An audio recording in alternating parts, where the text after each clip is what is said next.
Hey guys, it's miicrow here. This video is going to be a little bit more nerd oriented, if you will, but it's going to have some things that will significantly improve your kind of gameplay experience and some tricks. For people that are newer, I tend to do a lot of advanced videos in terms of like different mechanics that people don't normally know, different items that are actually way better than they appear, and this is going to be one of those, and we'll probably have more videos to follow up on this. But I wanted to go over a few artifacts that are kind of recently breaking the game, as well as a few key perks. So the first one I want to go over is this potion called an Infused Grip Potion. This potion in previous seasons, even though it says infuse a grit potion, it was not giving grit. So this potion in the past is giving uninterruptible and uninterruptible only. Uninterruptible prevents you from basically getting pulled by different effects. So this was like a good potion to pop if you wanted to be somewhat in control of your character, but you could still be staggered. This potion has actually been significantly buffed and has been given the grit tag. So because this potion has grit and it has interruptible, this effectively is a super anti-CC potion. And the crazy part is it lasts for 10 seconds and it has like a 20-second cooldown. So you could have this up with almost 50% uptime. I think I do have refreshing toast on, so don't worry, that kind of messes with stuff a little bit, but you could have this up with very high uptime, and it's a really good potion to use if you want to just in general be in control of your character. So I'd expect that these are going to be used heavily in terms of PvP. I'd expect they're also going to be used a lot in terms of PvE. So if we go into it, like if you're trying to be more anti-CC and just have control of your character, this is a really good option for you. Let me move away from the guy that's making a bunch of noise in the town. All right. The second one I wanted to bring up was Blooddrinker. Blooddrinker is a very strong artifact right now. So Blooddrinker is really unique. Its ability, Ghoul's Harmony, is I think the only lifesteal in a game that doesn't have an activation cooldown. What that means practically from a new player perspective is that you can, and from an old player perspective, is that you can pop an AoE and every single person hit by that AoE will give you lifesteal. That's very unique. Everything else has an activation cooldown, so it will only heal off of one person. So this is like a fantastic thing to use versus clumps. The reason why this wasn't used heavily in the past is because it had such a big base damage reduction. Before, this is like 25%. The thing is now with rings, if you get this up to 800 gear score, your base damage passively is 10%. So that's already mitigating a lot of the downside from here. You could also use gear sets, and if you use gear sets like the Enrage set or like the Overcharge set, there effectively is no downside. And if you're doing something like Catacombs, Catacombs buffs significantly increase your base damage to the point where this downside from Blooddrinker is very minimal to null, which is why this is kind of taking over as a very heavily used PvE ring. You can get this right now this week. You only have a few more days to do it, so I would generally recommend doing so. And you can also complete the artifact quest this week. So if you go to Mutated Expeditions, you go to Starstone Burrows.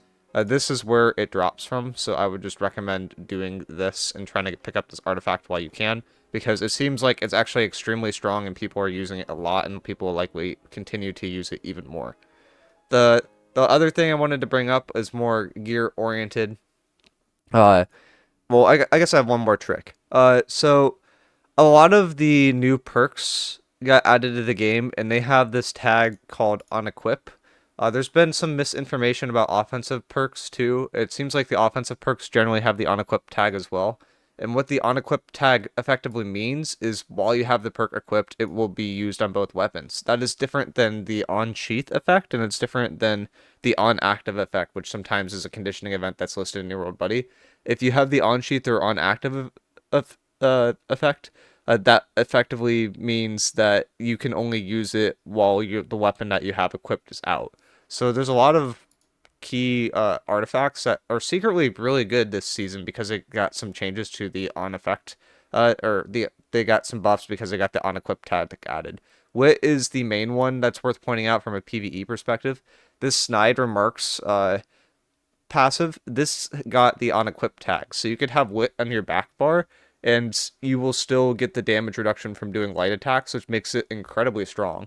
Uh, you got Sundering Stacks doesn't seem to have the unequipped thing from what I saw from what I saw yesterday. It's had the on-sheath effect, but Keenly Fortified has it. So this is just like a really good sword to just use as a back bar. And the other thing it can take advantage of too is shields currently. If you look at tower shields from the new season, let's see, I should have one. Or like any shield for that matter. All these protections here, they also have the unequipped tag. Same thing with this gem slot.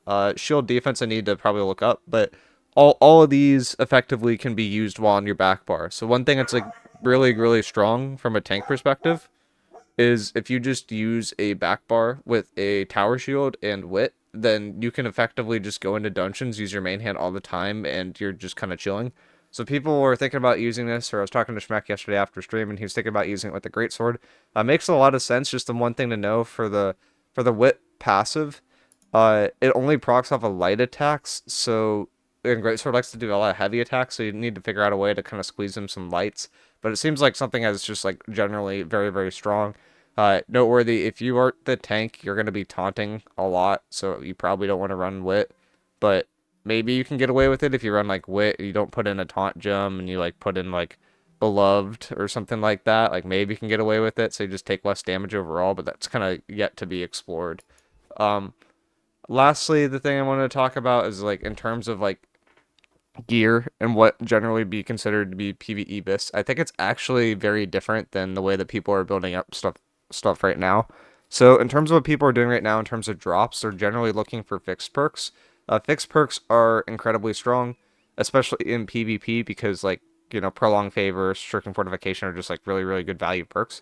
I don't think that's actually what you want from a PvE perspective. PvE perspective wise, I think the mutations actually drop the best in slot stuff, and I kind of wanted to explain why.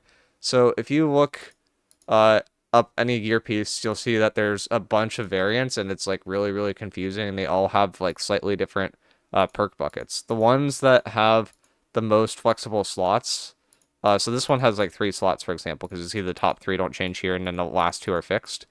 So that's not the one I'm looking for. I'm looking for the mutation one specifically. So we can kind of look through this. This is the mutation one. Okay. So what you're generally looking for is you're looking for sacrificial empowerment to be locked in your fixed slot.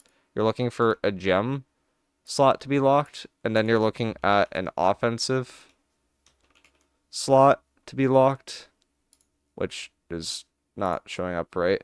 You're looking for another offensive. So I guess that's kind of bugging out with everybody, and you're looking for a defensive. So this is assuming that they nerf the keenly, or not keenly, sorry, the enchanted ward stuff, which it sounded like they're going to get to next week.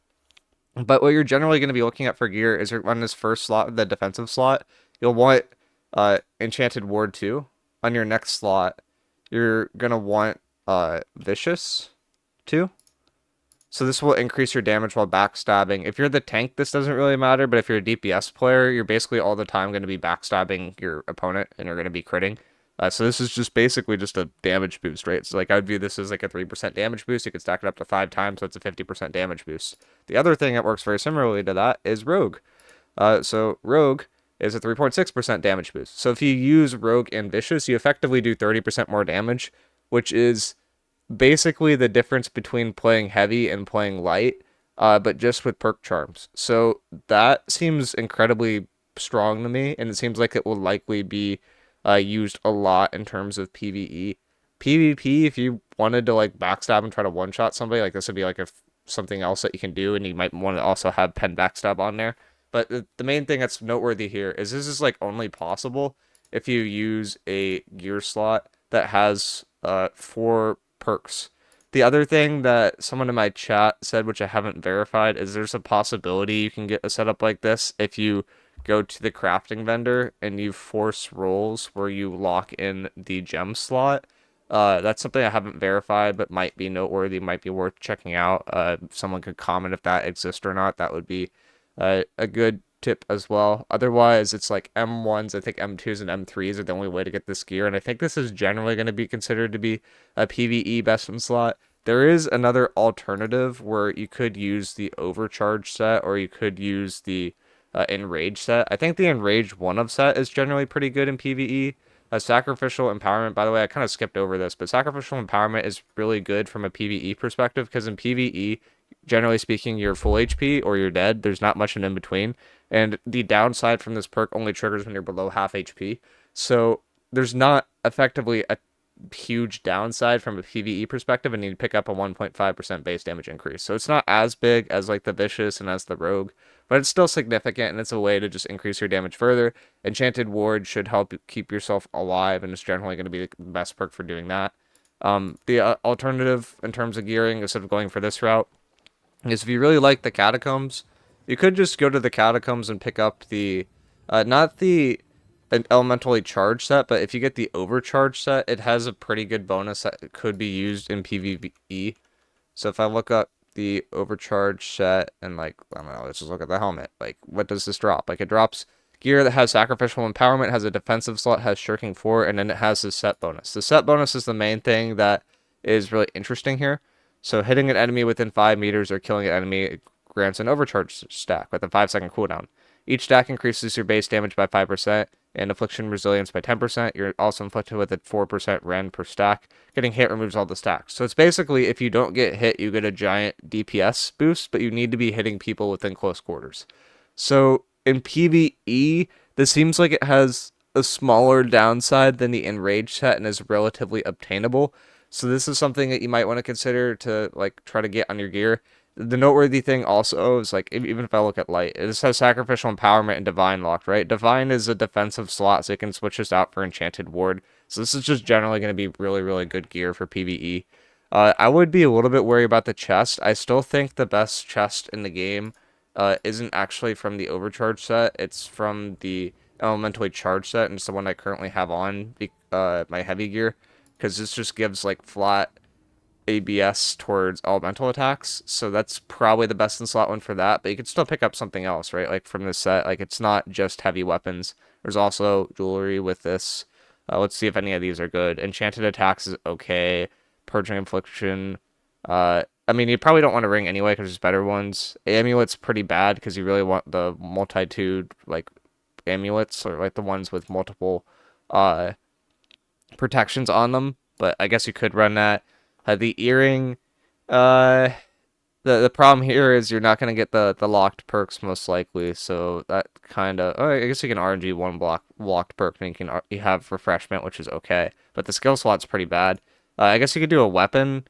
It's just you don't get the infix. So it's like there's kind of a downside for all of these, but you have the ability to hit the 5 overcharge set if you want to, and then that will increase your base damage by 25%. So it's like on par with that other tech that we're talking about earlier, where it's like, hey, you get a 25% base damage increase if you stack Vicious and you stack Rogue. Like, or I guess earlier it was closer to like 35%, but this is 25%, so it's competitive with that at least, or it's somewhat competitive with that. I mean, I guess this is an offensive slot, so you could switch out the skilled enchantment there, but there's some options to optimize this.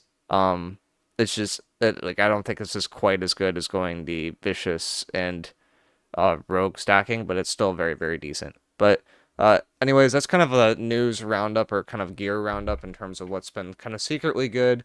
I know a lot of people now are starting to get into raids and starting to get into endgame PvE stuff, so I'll probably make a separate video on that, or at least in terms of like how people are going about doing so. I wouldn't expect a lot of people to be able to pug stuff at this point, but it seems like people are getting more comfortable and confident with the raid, and I would expect that people will start selling runs soon, which is always joy. And then there will probably be a push for like pug groups to start doing the raids as soon as well. And with this being said, I will see you all later. Peace.